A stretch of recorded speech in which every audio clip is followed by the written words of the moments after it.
Praise the lord. నీకోసం వేసే మాట అని దేవుని వాగ్దానాన్ని వింటున్న ప్రియ దేవుని బిడ్డలందరికీ హృదయపూర్వకమైన వందనాలు తెలియజేస్తున్నాను. అందరు కూడా బాగున్నారు కదా? దేవుడు మిమ్మల్ని మీ కుటుంబాన్ని ఆశీర్వదించి ఈ రోజంతా దేవుని విశేషమైన కృప మీకు అనుగ్రహించును గాక.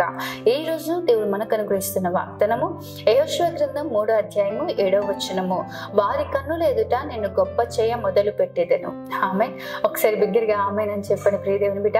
నిజమే, ఇన్ని రోజులు తృణీకరింపబడుతున్నావేమో, అవమానపరచబడుతున్నావేమో, మనుషులందరూ కూడా నిన్ను వ్యతిరేకిస్తూ ఉన్నారేమో, కానీ ఈ రోజు ప్రభు నీతో మాట్లాడుతూ ఉన్నాడు. ఏమనంటే, ఎక్కడైతే నువ్వు తృణీకరింపబడ్డావో, ఏ మనుషుల మధ్య అయితే నిలబడి ఉన్నావో, ఏ మనుషుల మధ్యలో అయితే దేవుని యందు నిరీక్షణ కలిగి ప్రభువా నన్ను ఆశీర్వదించు, ప్రభువా నన్ను దీవించు అని ఏ మనుషుల మధ్యలో ఉండైతే నువ్వు ప్రార్థిస్తున్నావో, ప్రభు ఈ రోజు నీతో మాట్లాడుతున్నాడు. వారి కన్నులు ఎదుటే నిన్ను గొప్ప చేయ మొదలు పెడతాను. నిజమే, యెఫ్తా వేశ్య కుమారుడు అని చెప్పేసి తన సహోదరులు అతని మన ఇంటి ఆయనకు స్వాస్థ్యం లేదని చెప్పి అతన్ని బయటికి నెట్టివేశారు. కానీ అదే జనుల ఎదుట యెఫ్తాను న్యాయాధిపతిగా ప్రభు నిలబెట్టి ఉన్నాడు.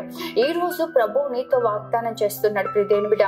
వారి కన్నుల ఎదుట దేవుడు నిన్ను గొప్ప చేయ మొదలు పెట్టిపోతున్నాడు. నీవున్న జనం మధ్యలో, నీవున్న ప్రజల మధ్యలో ప్రభు నిశ్చయంగా నేను గొప్ప చేయ మొదలు పెడతాడు. అయితే దేవుని మాటలు శ్రద్ధగా విని ఆయన వాక్యాన్ని అనుసరిస్తూ దేవుని చిత్తానుసారంగా జీవించు.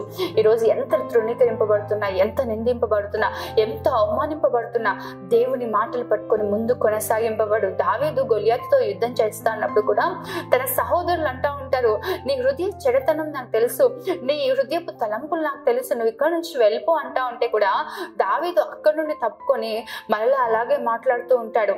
అట్టి రీతిగానే దేవుడు గొలియాతుపై దావీదుకు విజయం ఇచ్చాడు. ఈ రోజు మనుషులు నేను ఎంతమంది తృణీకరింపబడుతున్నావా? ధైర్యం తెచ్చుకో. నిందకు ప్రతిగా దేవుడు రెట్టింపైన ఘనతను నీకు అనుగ్రహించబోతున్నాడు. ఆమె ప్రార్థన చేసుకుందాం. మహోన్నతుడైన తండ్రి, సర్వశక్తిమంతుడైన దేవ, సర్వాధికారి, నీకే వందనాలు, స్తోత్రాలు ప్రభువా. ఏ ఉదయం మీరు మాకు ఇచ్చిన వాగ్దానాన్ని బట్టి వందనాలు. వారి కన్నుల ఎదుట నిన్ను గొప్ప చేయ మొదలు పెడతానన్నా ప్రభువా. నీ బిడ్డలను గొప్ప చేయండి. వారు ఉన్న స్థలంలో, వారు నివసిస్తున్న స్థలంలో, వారి ఉద్యోగంలో, వారి వ్యాపారాల్లో, చేతి పనులలో, అయ్యా ప్రతి విషయంలో వారు ఉన్న జనుల మధ్యలో వారిని గొప్ప చేయండి ప్రభా. దేశం యొక్క ఉన్నత స్థలంలో నిన్ను నిలబెడతానని వాగ్దానం చేశావు. భూమిని స్వతంత్రించుకున్నట్లుగా నేను హెచ్చిస్తానన్నాం. ఈ రోజు తృణీకరింపబడుతుండొచ్చు, అవమానింపబడుతుండొచ్చు, నిందల మధ్యలోని ప్రజలు ఉండి ఉండొచ్చు, కానీ నిశ్చయంగా వారిని దీవించి వారిని గొప్ప చేయమని యేసు నామములో అడుగుతున్నాను తండ్రి. ఆమేన్. దేవుని నిశ్చయంగా మిమ్మల్ని, మీ కుటుంబాన్ని ఆశీర్వదించి మిమ్మల్ని గొప్ప చేయను గాక. ఆమేన్. God bless you.